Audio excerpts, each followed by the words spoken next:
হ্যাঁ এভরিওয়ান, আসসালামু আলাইকুম। কেমন আছেন আপনারা সবাই?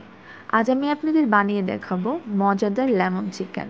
খুব সহজভাবে বানিয়ে ফেলতে পারবেন এবং খুবই তাড়াতাড়ি বানানো যায়।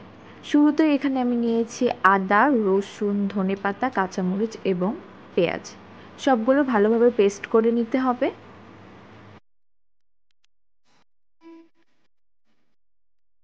বেশ কিছু শুকনো মশলা নিয়েছি। এখানে আছে কালো এলাচ, সাদা এলাচ, শুকনো মরিচ, গোলমরিচ এবং দারচিনি।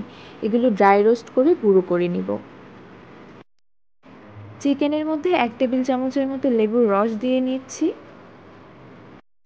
৫ থেকে ৬টির মতো কাজু বাদাম বাটা এবং সামান্য পরিমাণ জিরা বাটা এর মধ্যে দিয়ে দিলাম। আর দিয়ে দিচ্ছি পেস্ট করে রাখা মশলাগুলো। 1 টিস্পুন টমেটো কেচাপ দিয়ে দিচ্ছি। দিয়ে দিব 1/2 কাপ পরিমাণ টক দই, হলুদ গুঁড়ো এবং পরিমাণ মতো লবণ।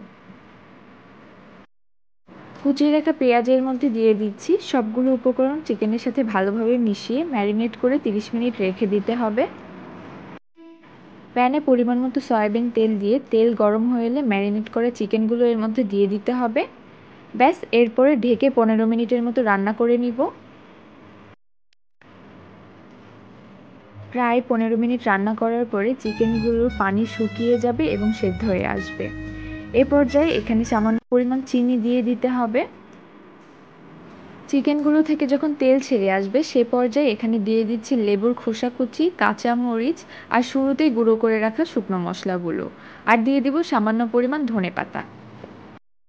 ব্যাস, তৈরি হয়ে গেল মজাদার লেমন চিকেন।